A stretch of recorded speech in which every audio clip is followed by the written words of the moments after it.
할렐루야. 하나님의 큰 은혜가 오늘도 함께한 우리 성도들에게 가득하기를 주님의 이름으로 축원합니다. 오늘은 종교개혁 기념주일입니다. 우리가 이렇게 얘기들을 하죠. 종교개혁자들의 그 신앙을 따라가자. 그러면 종교개혁자들의 개혁 정신이 무엇일까? 그건 이런 겁니다. 성경으로 돌아가자. 그리고 삶은 초대교회의 모습으로 돌아가자는 거예요. 다시 말해서 오순절 성령 충만 이후에 창립되어진 예루살렘 교회의 모습으로 돌아가자는 거죠.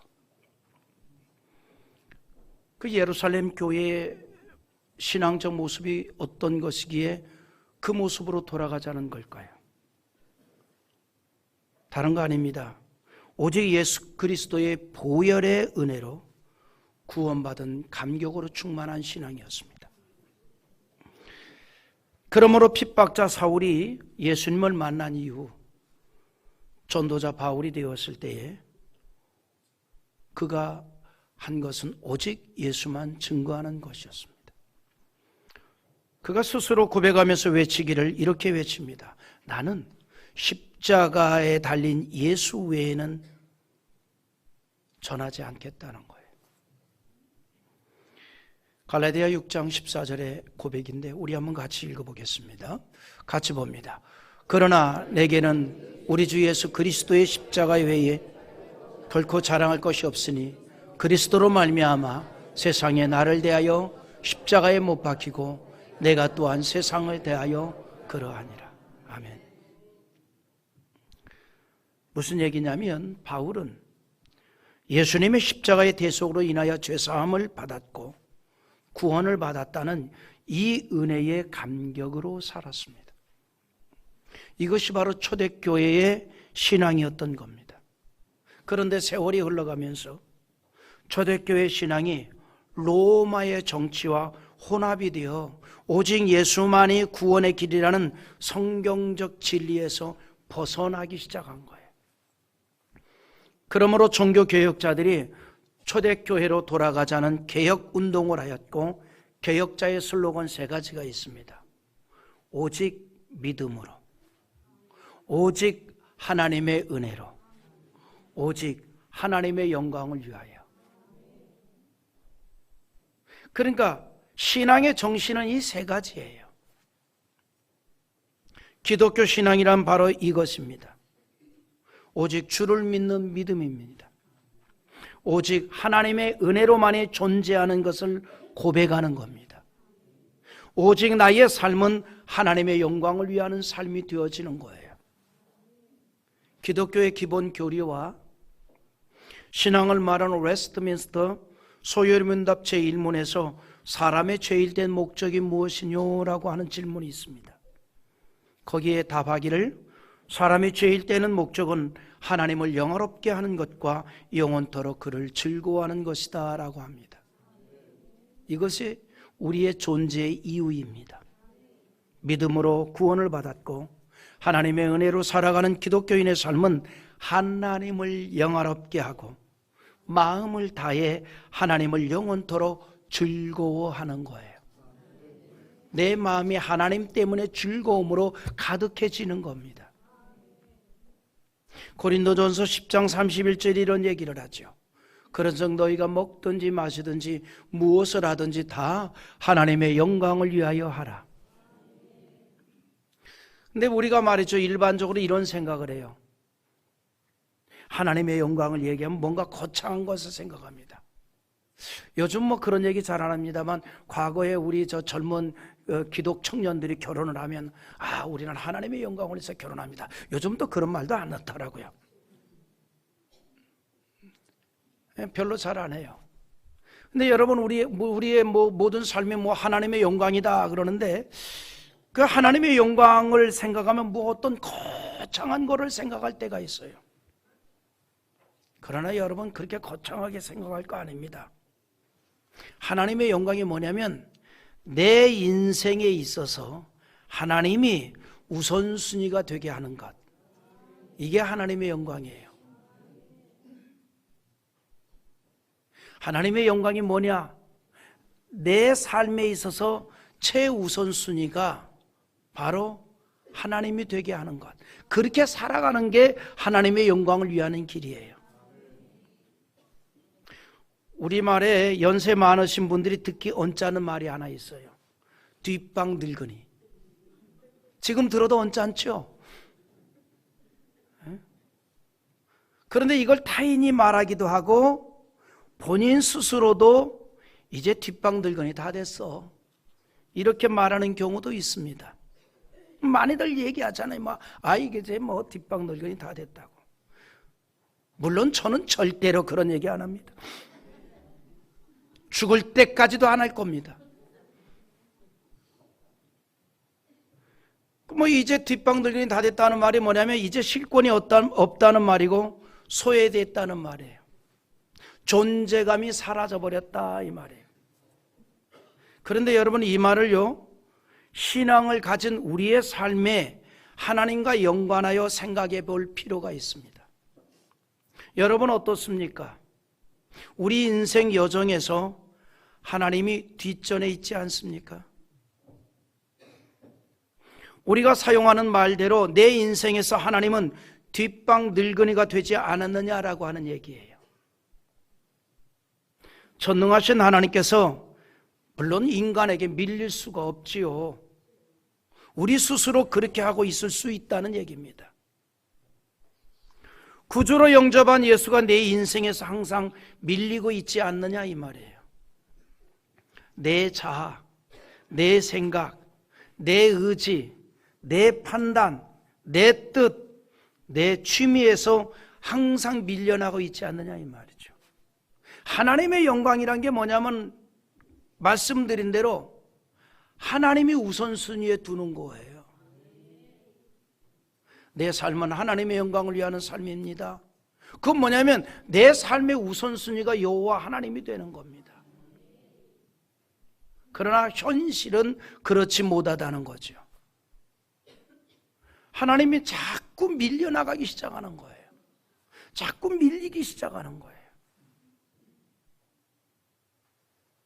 먹든지 마시든지 무엇을 하든지 다 하나님의 영광을 위하여 한다는 것은 하나님 여호와가 우선순위가 되는 인생이 되는 걸 말하는 것입니다. 하나님을 내 인생의 우선순위로 삼고 살아갈 때에 하나님의 영광이 되고, 또 그런 삶을 살아갈 때에 담대함이 있게 되는 거예요. 내가 사느냐 죽느냐라고 하는 게 중요한 게 아니에요. 무슨 007도 아니고 그게 중요한 게 아니에요. 오직 주의 뜻에 의미를 둘 때에 무슨 일을 만나든지 우리는 담대하게 되는 거예요. 사도 바울은요, 인생의 우선순위가 예수 그리스도였습니다. 인생의 우선순위가 예수 그리스도. 과거에는요, 각 집집마다 그 집안 고유의 입맛이란 게 있습니다. 고유의 입맛이 있잖아요. 장맛도 있고 뭐 여러 가지 고유의 입맛이 있습니다. 그 입맛이 왜 계승되는 줄 알아요? 반찬을 만들 때 그 집안의 어르신 입맛에 그걸 맞추기 때문에, 그러니까 그게 계승이 됐어요. 그러니까 시어머니가 새아기가 들어오면 그 입맛을, 그 나물을 무치고 뭐를 해도 다 그 어른의 입맛을 맞춰요. 그러니까 할아버지의 입맛을 맞추니 그 입맛이 아들에게도 내려오는 거예요. 그 입맛이 내려요. 근데 지금은 바뀌었어요. 누구한테 맞추느냐? 애기한테 맞춰요. 왜 애기한테 맞춰요? 그 아이 하나 나면은 그 밥상 분위기가 달라지기 시작해요. 입맛이 바뀌는 거예요. 우선순위가 바뀌었다 이 말이에요. 과거에는 밥을 먹어도 반찬을 만들어도 우선순위가 어르신이었어요. 지금은 이제 바뀌었어요. 그래서 뭐 한마디 하면 얘 뭐 반찬이 이러냐고, 에이 애 때문에 그러는 거야, 그냥 적당히 먹어. 우선순위가 바뀌어버린 거예요. 오늘 여러분, 우리가 하나님의 영광을 위한다는 의미의 그 존재의 시작은 하나님 여호와가 내 인생의 우선순위가 되는 거예요. 예수가 우선순위가 되는 거예요. 그래서 내가 사나 죽느냐라고 하는 것이 초점이 아닙니다. 예수 그리스도가 우선순위가 됐느냐라고 하는 거예요. 이것이 하나님의 영광입니다. 우리 한번 읽어볼까요? 빌립보 1장 20절 한번 같이 봅니다.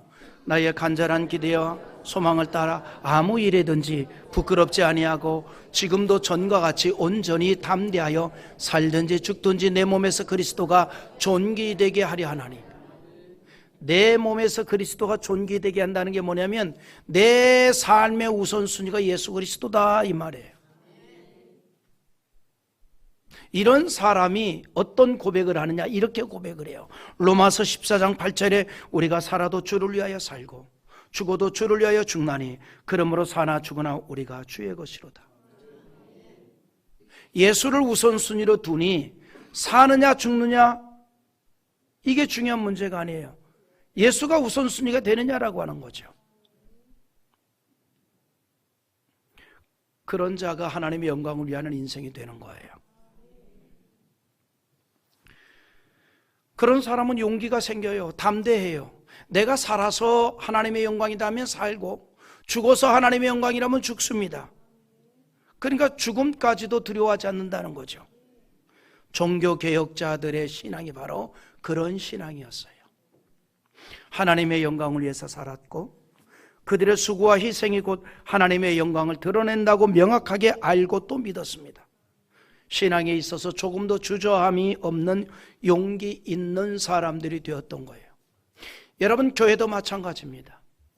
주님의 몸된 교회가 우선순위가 되는 희생자들과 헌신자들이 있기에 주님 재단이 든든히 세워져 가는 거예요. 우리 교회가 건강한 교회예요. 왜 다른 교회에서 온 사람들이 많은가? 장대교회가 건강하다는데. 그건 왜냐하면 예수가, 교회가, 주님의 몸된 재단이 우선순위에 두고 살아가는 일꾼들이 많기 때문에 건강한 교회고 교회가 세워지는 거예요. 종교개혁자들이 바로 그랬다는 거죠. 그래서 죽음도 두려움이 없습니다. 성경이 말하는 진리를 바르게 세우는 일에 목숨을 걸어요. 죽음도 두려워하지 않습니다.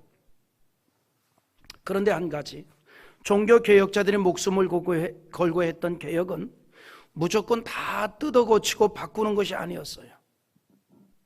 성경에서 벗어난 잘못된 현실을 성경으로 돌아가는 과거로의 회개를 통해서 새로움을 추구하는 것이었습니다.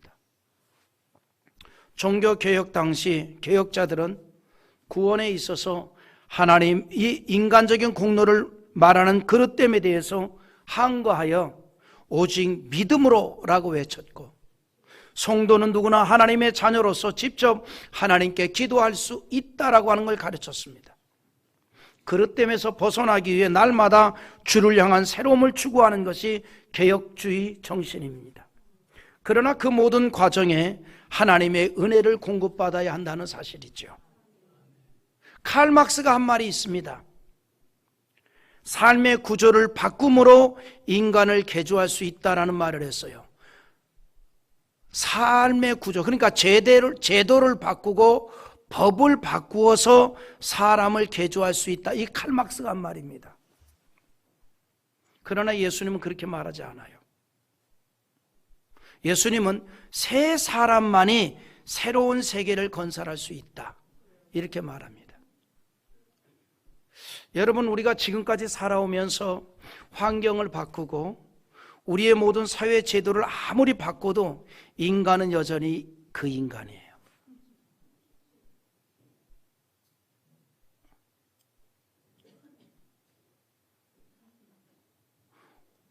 여러분, 길거리에서 싸게 옷을 사서 걸쳐 입으면 사람이 바뀝니까? 천해지나요? 아니면 유명한 디자이너가 디자인한 옷을 걸쳐 입으면 사람이 명품이 됩니까? 아니에요. 사람은 그대로입니다. 그대로예요. 그거 바뀌는 거 아니에요. 여러분, 금덩어리는요, 검정 봉투에 넣어서 돌리면서 다녀도 금덩어리예요. 그러나 길거리의 짱돌은 고급 포장지에 집어넣어서 포장된다고 그 금덩어리 안 되는 거예요. 그냥 짱돌은 짱돌이에요. 금덩어리는 금덩어리입니다. 칼 막스가 뭘 모르는 거예요? 삶의 구조와 제도와 법을 바꾼다고 사람이 개조되는 게 아니에요. 예수님 말씀합니다. 새로운 사람만이 새로운 세계를 건설할 수 있다라고 말합니다. 여러분, 우리가 지금까지 살아오면서 환경을 바꾸고 우리의 모든 사회 제도를 아무리 바꿔도 인간은 여전히 그 인간이에요. 남의 나라 이야기 좀 해봅시다. 37년간 짐바브웨이를 통치하다 군부 쿠데타에 의해서 축출되었던 로버트 무가베가 있습니다. 누구냐면 직전 짐바브웨이 대통령입니다.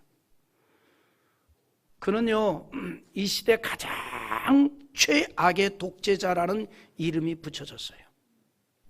그가 통치하면서 짐바브웨는 극심한 인플레이로 국민의 삶이 대단히 빈곤했습니다.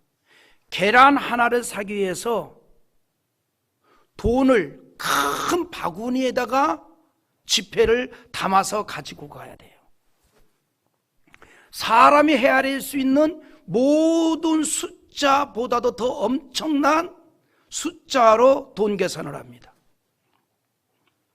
근데 이 로버트 무가베가 영국의 이 식민지 시절이던 1924년 짐바브웨의 로데시아에서 태어났어요. 그가 본래 교직 생활을 했습니다. 그러다가 1963년에 백인 정권 지배하에 항의하는 민족 독립 운동을 앞장서 하다가 체포되어서 10년간 수감 생활을 하게 됐습니다. 이른바 뭐냐면 민주화 운동을 했던 사람이에요. 자기 나라 독립을 위해서 목숨을 걸었던 사람이에요. 그래 체포돼서 10년간 수감 생활도 했던 사람입니다. 이후에 1974년 짐바브웨의 아프리카 민족연맹 의장이 되어서 본격적으로 투쟁을 합니다. 민주화를 위해서 투쟁을 했어요. 그래서 이 무가베가 무장 투쟁을 전개해서 1980년에 영국으로부터 독립을 이끌어내고 초대 총리가 되고 이어서 대통령이 됩니다. 그가 대통령이 되었을 때에 국민들은 환호를 했습니다. 젊은 시절부터 나라의 독립과 민주화를 위해서 목숨을 걸고 싸웠던 저 사람이, 저렇게 깨끗한 사람이, 저렇게 바른 사람이, 저렇게 의로운 사람이, 저런 능력 있는 사람이 대통령이 되면 와, 이제 짐바브웨는 천국이 될 것이다. 모두가 지지를 했습니다. 그러나 이후 37년간 독재를 하면서 사상 최악의 독재자로 그의 이름이 남겨집니다. 그가 재임 기간 동안 짐바브웨는 아프리카에서 가장 가난한 나라 중 하나로 전락했습니다. 무가베의 집권 기간 짐바브웨의 실업률은 80%를 넘었고 기대 수명은 60세로 전 세계 최저 국가가 됐습니다. 반면 그의 가족들은 엄청난 호사를 누렸습니다. 41세 연하 부인 그레이스는 엄청난 호화주택에 거주하고 각종 사치품을 사들여서 그의 별명이 구찌 그레이스입니다. 2017년 11월 무가베는 부인에게 권력을 넘기려다 군부 쿠데타에 부딪혀 93세의 나이로 대통령직에서 사임해서 영국에서 망명 생활을 하다가 운명을 했습니다. 짐바브웨 국민들은 영국에서 통치에서 벗어나고 국가의 통치 제도가 바뀌면 자신들의 삶이 태평할 줄 알았지만 그 기대는 절망이 됐습니다. 무가베는 냉전 시대의 사회주의 혁명적 구호를 인용을 하면서 통치를 해갔습니다. 그리고 짐바브웨의 경제 불안을 서구 자본주의 국가들의 탓으로만 돌렸습니다. 그런데 중요한 게 있어요. 여러분, 무가베가 정치 롤 모델을 삼은 나라와 인물이 있습니다. 누굴까요?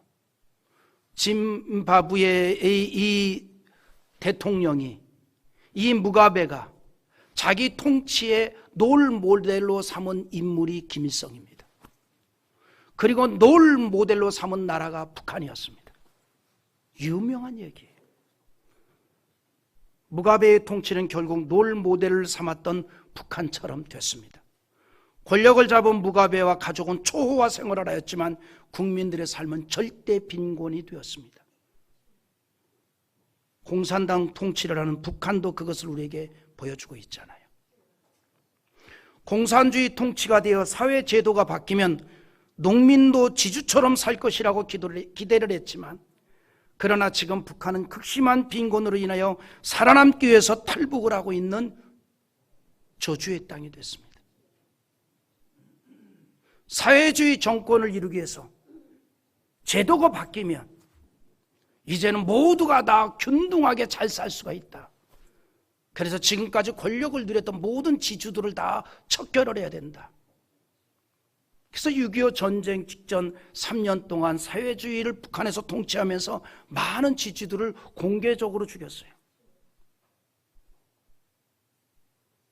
저희 할아버지도 그때 그 집에 있던 종에 의해서 사람들을 앞에서 죽창에 찔려 죽음을 당했습니다.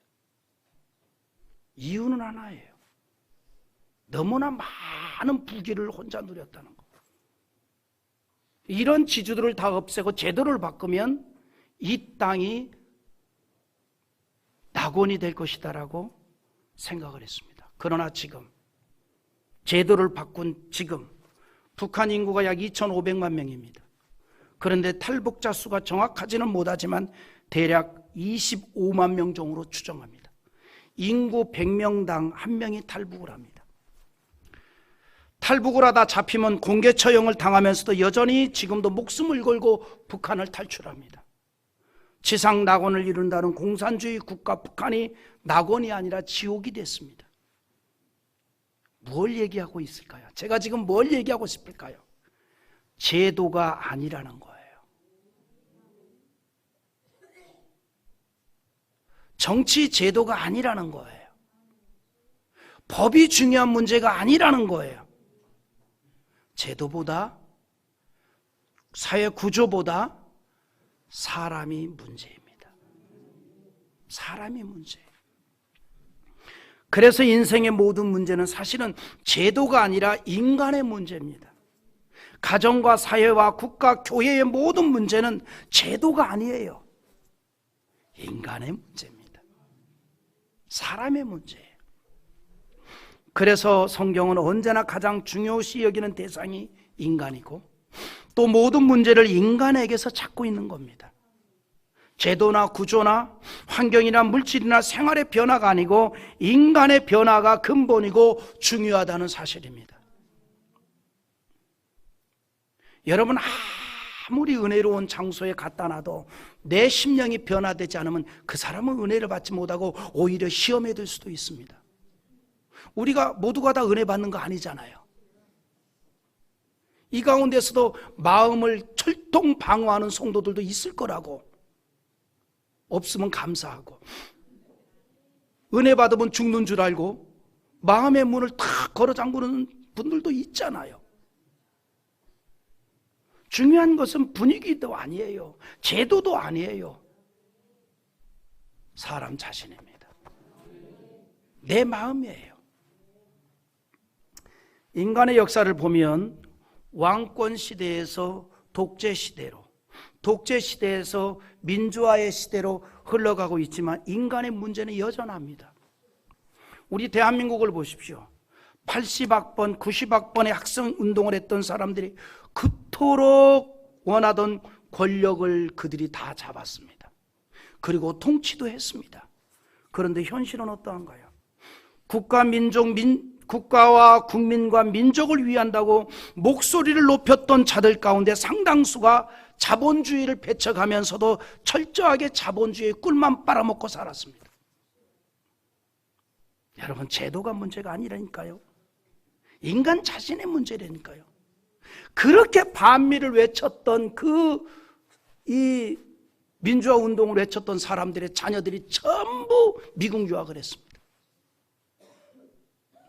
특목고를 없애고 고등학교를 평준화시켜야 되겠다고 그 발의를 해서 입안을 만들었던 그 많은 국회의원들의 자녀들이 전부 외고를 졸업했습니다.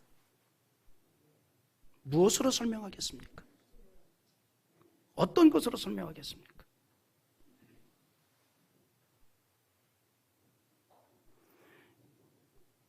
여기 뉴욕에서 잠깐 다니러 온 우리 형제도 하나 있는데 요즘 뉴욕이요 얼마나 물가가 비싼 줄 압니까?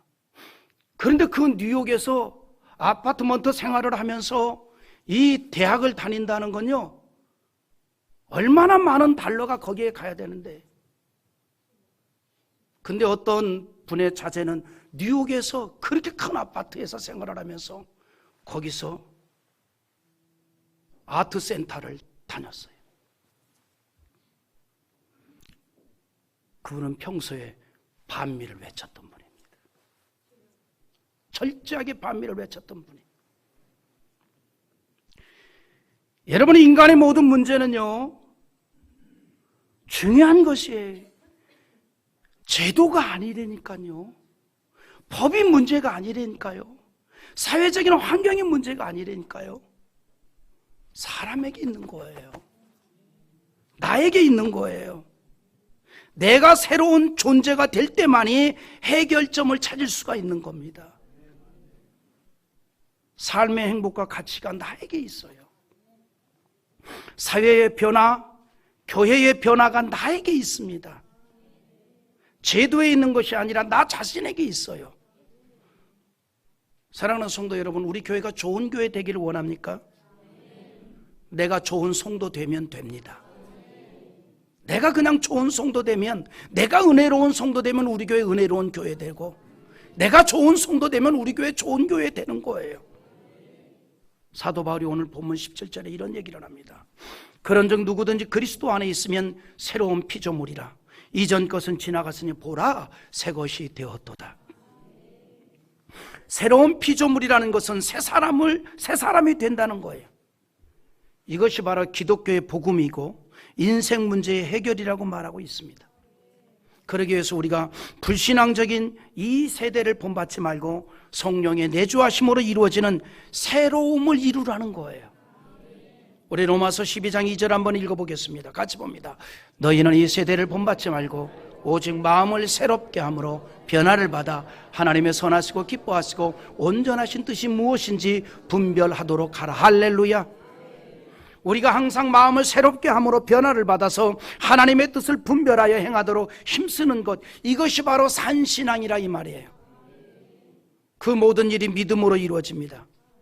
누구든지 그리스도 안에 있으면 이라고 하였습니다. 그리스도 안에 있다는 말은 예수 안에 있다는 말이에요. 우리가 예수를 믿기 이전에는 예수 밖에 있었어요. 그러나 예수를 믿음으로 예수 안에 있는 인생이 되었습니다. 그리고 예수 안에 있는 인생은 전혀 다른 삶을 살아갑니다. 바울이 그걸 보여주었습니다.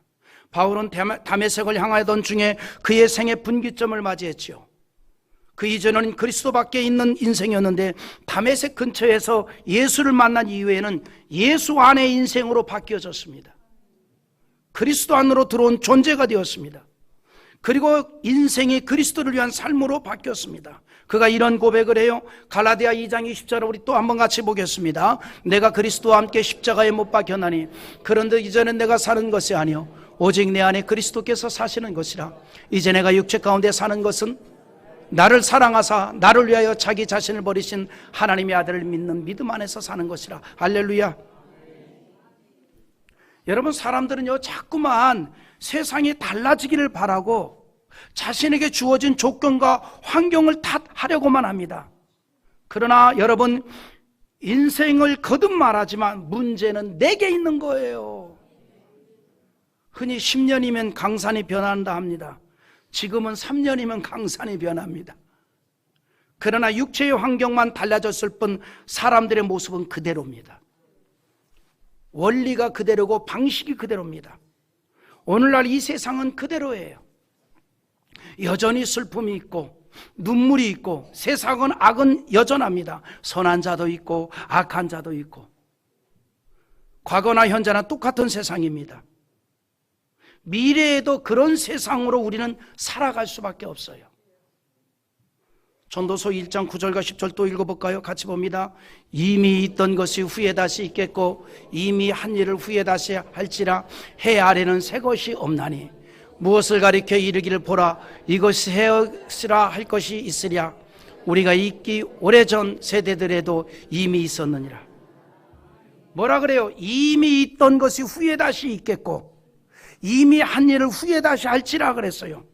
오래전 세대들도 이미 있었다 그러는 거예요. 여러분, 오늘날 우리가 범하는 모든 죄악된 것이 4,000년 전에도 있었던 일들이에요. 오늘날에만 동성애가 있었던 게 아니잖아요. 소돔 고모라 상에도 동성애하는 그런 이상한 인생들이 있었단 말이에요. 이게 인간의 세상이에요. 그래서 세상이 변하려면 사람이 달라져야 됩니다. 내가 달라져야 합니다. 내가 변해야 변화가 이루어지는 거예요. 세상을 탓하거나 환경을 탓하는 것이 아니라 내가 바뀌어져야 하고 내가 달라져야 인생이 달라지는 거예요. 그게 중요한 겁니다. 그런데 우리가 달라지기 위해서 내 속에 주인이 바뀌어야 돼요.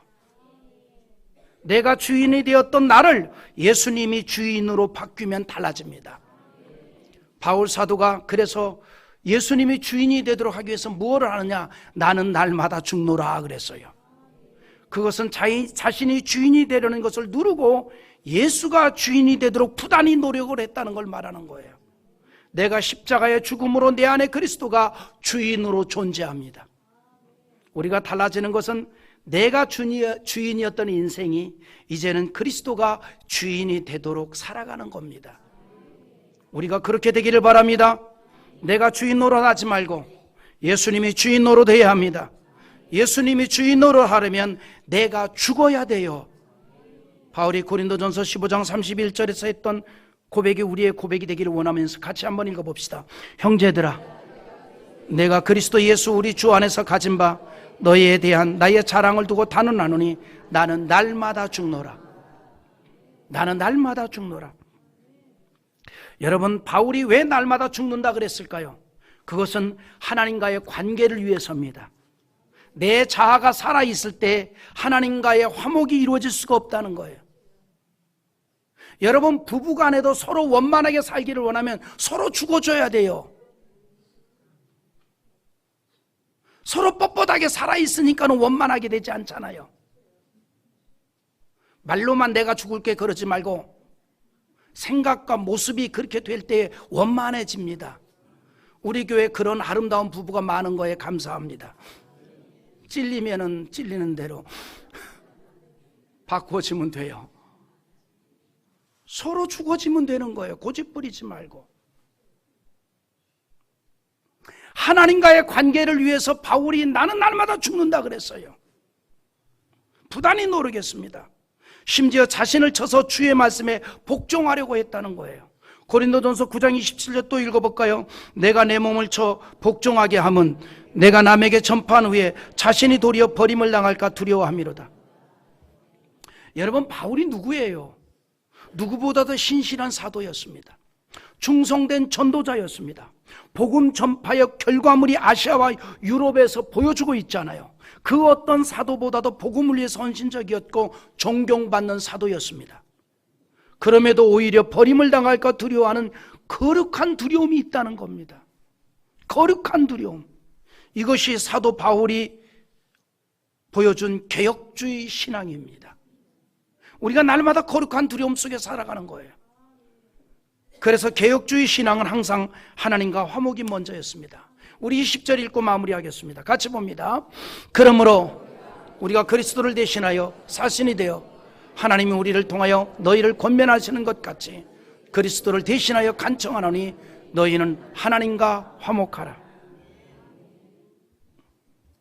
하나님과 화목하라는 게 뭐예요? 잘 지내라는 얘기예요. 잘 지내라. 우리가 날마다 하나님과 화목한 신앙의 자리에 서 있는 자신을 발견할 수 있기를 기대합니다. 이것이 바로 예수님을 주인으로 모신 성도의 삶입니다. 구원을 받은 우리는 오직 믿음으로, 오직 하나님의 은혜로, 오직 하나님의 영광을 위해 살아가는 개혁자적인 신앙으로 살아가는 저와 여러분 되기를 주님의 이름으로 축원합니다.